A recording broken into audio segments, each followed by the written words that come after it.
पूरे जिले की पहली लड़की बनी हूँ कि 60 लाख की कार अपने नाम पर ले ऑडी लोगों के लिए एक नाम हो जाएगा कि हाँ भाई कोई लड़की कार ले आई होगी, लेकिन मेरे लिए सिर्फ ये कार नहीं है सिर्फ ये कार, क्योंकि सपने से भी ऊपर है ये जगह।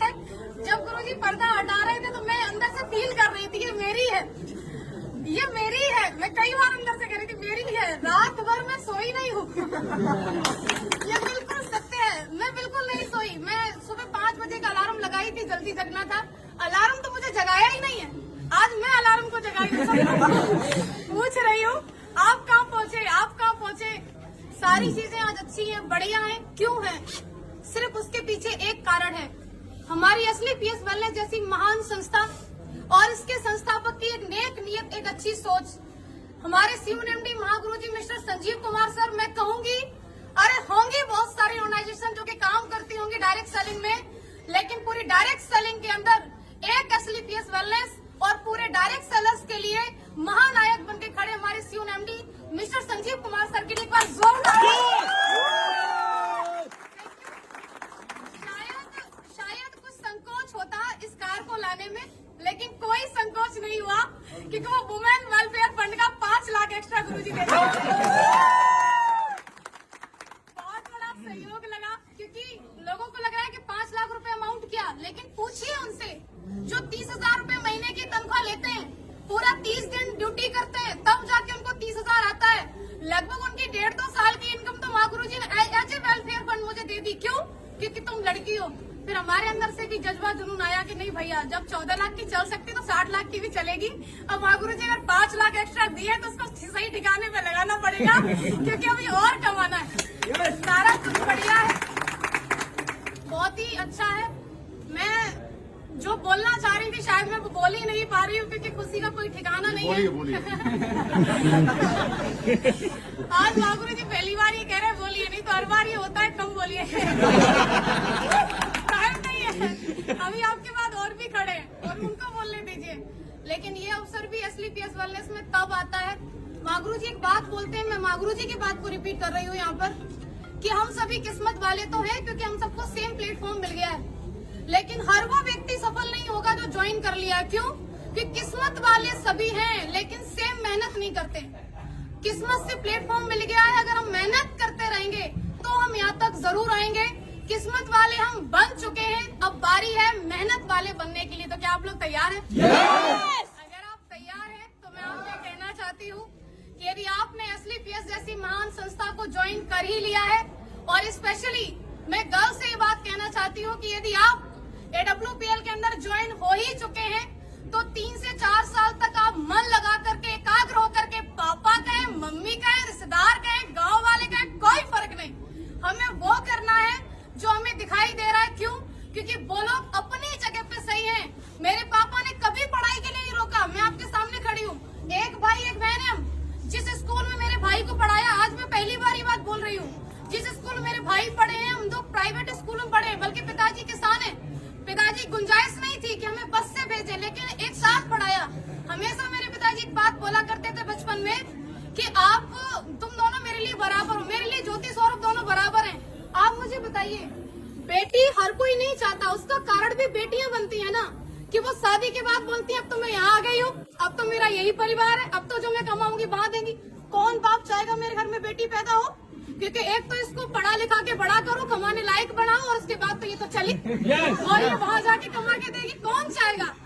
लेकिन मुझे ऐसा लगता है कि हर उस बेटी को चाहेगा, हर एक बाप जो उसी के यहाँ पर कमाने लायक बने और उसको कमा करके भी दे और उसको ला करके खड़ा करे ऑडी के शोरूम में, पापा ये गाड़ी तो आप ही की है।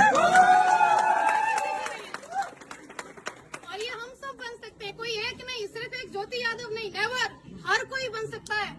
क्योंकि मैंने किसी को देख करके सपना बनाया, वो किसी कोई और नहीं थे, मेरे अप्लायंस थे। आपका भी किसी न किसी को देख करके सपना बन रहा हो, तो जब सपना बन ही रहा है उसे साकार करने के लिए हमारे पास एक ग्रेट प्लेटफॉर्म है ही है, ग्रेट मेंटरशिप है ही है। उसके बाद मैं उन लोगों से कहना चाह रही हूँ कि जो लोग आज असली पीएस में ज्वाइन है और कहीं न कहीं है, सुन तो रहे होंगे आप, ये बात तो क्लियर है, और जो अभी मन बना रहे हैं, आप लोग देखते बहुत हो, ये आपकी बहुत कमी है कि आप सिर्फ देखते ही रहते हो। अगर आप देख रहे हो तो मैं कहूंगी डिसीजन लीजिए, और अगर डिसीजन ले लिया है तो 3 से 4 साल तक मन लगा करके आप काम कीजिए। अगर आप 3 से 4 साल तक मन लगा के काम करती हैं, स्पेशली फॉर गर्ल्स, आपने ज्वाइन कर लिया है WPL को और आप 3 से 4 साल तक काम कर सकती हैं, तो आप भी शादी से पहले ऑडी लेके आ सकती हैं। Thank you. अगर हमें चाहिए तो हमें काम करना होगा, हमें यहाँ पर मन लगा के लगे रहना होगा। और आज मुझे अवसर मिला है मेरे अप्लायंस को भी सुनने का।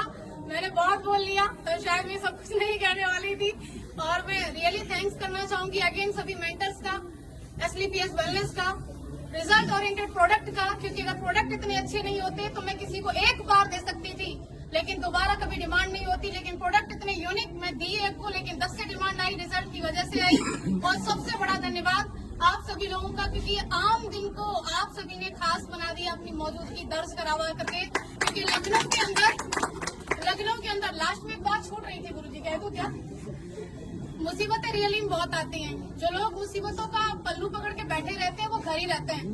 जो लोग औरतों के लिए एक बात बोलते हैं कि अगर ऐसे ही हो तो चूड़ियां पहन के बैठ जाओ, उनके लिए मैं ये बात कहना चाहती हूँ, चूड़ियां सिर्फ औरतों के हाथ में नहीं होती। कई सारे मर्द जिनके हाथ में दिखती नहीं है लेकिन होती है।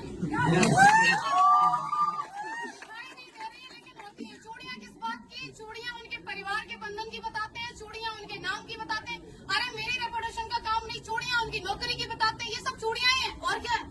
आपको एक 50,000 की इनकम से कोई व्यक्ति 100 करोड़ का बिजनेस प्लान दे रहा है और आप कह रहे हो नहीं हमारे पास तो परेशानी है, हमारे पास तो मरने का टाइम नहीं है, हर जगह मुसीबत है। ये गाड़ी आपको क्या लग रहा है ऐसे ही आ गई? नहीं, लड़के होके गाड़ी ले आए। कैसे? मेरे साथ ही हुआ। मेरा लोन बिल्कुल क्लियर। बुजुर्ग है बहुत जिन्होंने मेरा लास्ट में आके कैंसिल किया, मैं बता रही हूँ आपको। गुरुजी अगली साल उनका रिटायरमेंट है, BOI में है वो। फाइल हमारी पहुंची क्योंकि 50 लाख वाला जो वैसे ना वो दूसरी बैंक होती है वहाँ रेफर किया जाता है। उनका पहला सवाल, आपके पास पहले से गाड़ी है? हमने बोला हाँ। आपकी किस बराबर चली? बोले हाँ। सिविल कितनी है? 806 तक की मेरी सिविल थी। बोले ठीक है। दूसरी गाड़ी क्यों ले रही हो? उन्होंने ऐसे करके पूछा, दूसरी गाड़ी क्यों ले रही हो? तो मैंने बोला जरूरत है। तो बोले ऐसी क्या जरूरत है, मैनपुरी में रह के तुम्हें इतनी बड़ी गाड़ी की जरूरत है? अरे मैनपुरी में उनका ब्रांच, पैराडाइज स्कूल के सामने ब्रांच है बैंक ऑफ इंडिया का। तो अब सोच के देखो क्या उनका सवाल था? नहीं, सवाल था उनकी नौकरी का।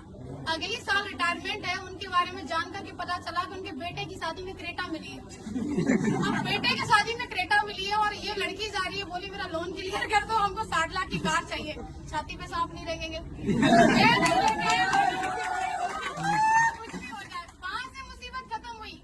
एक बढ़िया व्यक्ति मिले, उन्होंने सिविल की वजह से 1 दिन के अंदर लोन किया। मैं कहूंगी बिल्कुल भी लोन किसी वजह से नहीं हुआ, 1 दिन के अंदर लोन हुआ, सिविल की वजह से हुआ। फिर सबसे बड़ी मुसीबत हमारा मैनपुरी का नंबर, हमने नंबर ले लिया मैनपुरी का और हमारी गाड़ी आ रही है वहाँ से दिल्ली से, मोती नगर से माँ गुरुजी, सारा कुछ फाइनल। फिर गाड़ी अटक गई। हमने बोला ये आना नहीं चाहती है क्या? 50,000 रूपए पूरे एक्स्ट्रा क्यों लगे? सिर्फ इस बात पे कि हमें फिर वहाँ से नहीं, उन्होंने बोला मैनपुरी में डिलीवरी नहीं दे सकते, आप एटा तक ले लो। हम क्यों लेने एटा की गाड़ी, उनको अपनी मैनपुरी की लेने मैनपुरी वाले। तो मेन और मेन आपको ऐसा लग रहा है कोई व्यक्ति सफल होके खड़ा है तो आसानी से खड़ा है, आपको समस्याएं आ रही है उसको कोई नहीं आएंगी। भैया हर चीज में समस्या है, यहाँ तक कि पैसा होते हुए जब आप गाड़ी लेने को खड़े हो, आपकी मर्जी है, गाड़ी की मर्जी कि मैं आ रही हूँ, बीच वाला बोला क्यों ले रहे हो?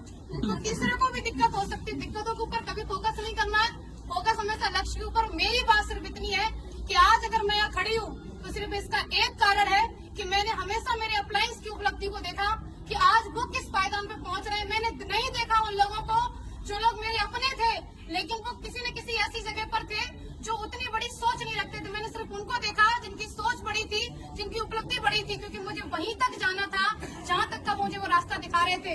तो आपको भी हमेशा अपने अप्लायंस के लिए देखना है, क्योंकि मैंने देखा तो आज मैं खड़ी हूँ। और आप लोग आए उसके लिए आपका अगेन बहुत बहुत शुक्रिया। Thank you so much.